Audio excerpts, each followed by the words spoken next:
Provincialisation যিখন act আছে 2017 সেই অনুসৰি আকৌ প্ৰভিঞ্চিয়েলাইজেশ্যনৰ কাৰণে কেবিনেট চাব কমিটি এখন বনাই দিয়া হৈছে। মুখ্যমন্ত্ৰী ডাঙৰীয়া এখন কেবিনেট চাব কমিটি বনাই দিছে। মোৰ প্ৰশ্নটো হ'ল যে 2006 চনৰ যিসকল যিবিলাক স্কুল আছে সেই স্কুলবিলাকৰ ক্ষেত্ৰত মানে মুখ্যমন্ত্ৰী ডাঙৰীয়াই কৈছিলে, আমি ৰাজহুৱাকৈও কোৱা শুনিছোঁ প্ৰেছতো আৰু লগতে সংস্থাকো কৈছিলে যে 2006 চনৰ আগৰ মাটিৰ যদি নথিপত্ৰ আছে, সেৱাৰ লগত যোগাযোগৰ যদি কিবা নথিপত্ৰ আছে, কাউন্সিলৰ লগত যোগাযোগৰ যদি কিবা নথিপত্ৰ আছে, ইউনিভাৰ্চিটিৰ লগত ফিজ দিয়া নিদিয়াৰ কিবা যদি লেনদেন আছে, তেনেকুৱা ডকুমেণ্ট ধৰি দায়জ থকা বা চলি থকা শিক্ষানুষ্ঠানসমূহ হওক পদবিলাক প্ৰাদেশিকীকৰণ কৰা হ'ব। কিন্তু কেবিনেট চাব কমিটিয়ে এতিয়ালৈকে সেই বিদ্যালয়বিলাকৰ যিটো ইউনিয়ন আছে শিক্ষকবিলাকৰ, তেওঁলোকক মাতি লৈ কথাটো আলোচনা কৰা নাই। গতিকে ইউনিয়নবিলাকৰ মাজত সাংঘাতিক ধৰণৰ এতিয়াও আন্দোলন চলি আছে বা তেওঁলোকে প্ৰতিবাদ সাব্যস্ত কৰি আছে বিভিন্ন সময়ত।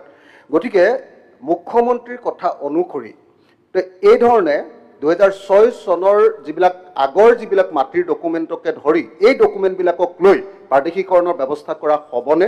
এক নম্বৰ। নিযুক্তিৰ ক্ষেত্ৰত একেলগতে আছে। নিযুক্তিৰ ক্ষেত্ৰত আগতে 10 বছৰ আছিলে, এতিয়া 6 বছৰ এক্সপিৰিয়েঞ্চৰ ব্যৱস্থাটো ল'বৰ কাৰণে ইউনিয়নবিলাকে সদায় কৈ আছিলে, সেইটো মানি ল'বনে? আৰু 2011, 2013, 2001, 2013 আৰু 2021 প্ৰাদেশিকৰণৰ সময়ত থাকি যোৱা যিবিলাক পোষ্ট আছিলে সেই পোষ্টবিলাকক লোৱা হ'বনে নহ'ব, সেই কথাকেইটা মই আমাৰ মন্ত্ৰীমণ্ডলৰ পৰা জানিব খোজো। আৰু লগতে শিক্ষকসকলক মাতি এটা আলোচনা বহুৱাবনে নাই সেইটো এটা মই জানিব খোজো। অধ্যক্ষ মহোদয়, প্ৰশ্নটো গোৱালপাৰাৰ সম্পৰ্কীয় আছিল, Jaleswar Sonari college, west Goalpara college সম্পৰ্কীয় আছিল। মই ইতিমধ্যে উল্লেখ কৰিছোঁ যে এখন কেবিনেট চাব কমিটি হৈছে, গতিকে সেই কেবিনেট চাব কমিটিৰ লগত মই এজন মেম্বাৰ। ইতিমধ্যে মই সকলোবিলাক শিক্ষক সংগঠনৰ লগত আলোচনা অনুষ্ঠিত কৰিছোঁ। মোৰ আলোচনাৰ প্ৰাপ্তিখিনি মই কেবিনেট চাব কমিটিত দিম। কেবিনেট চাব কমিটিয়ে যি সিদ্ধান্ত লয় সেইমতে আমি আগুৱাই যাম। গতিকে নিৰ্দিষ্টভাৱে মই কোনো এটা কথা ক'ব নোৱাৰোঁ। দ্বিতীয় কথাটো হ'ল যে এখন আইন আছে, আইনখন বিধানসভাই প্ৰথম পাছ কৰে। ইয়াৰ পাছত সেই আইনৰ আওতাৰ ভিতৰত কোন বিদ্যালয় কোন মহাবিদ্যালয় তাত অন্তৰ্ভুক্ত হয় নহয় সেইটো তাৰ পিছত আহে। গতিকে এতিয়াও কেবিনেট চাব কমিটিয়ে প্ৰথম পলিচি সিদ্ধান্তটো ল'ব।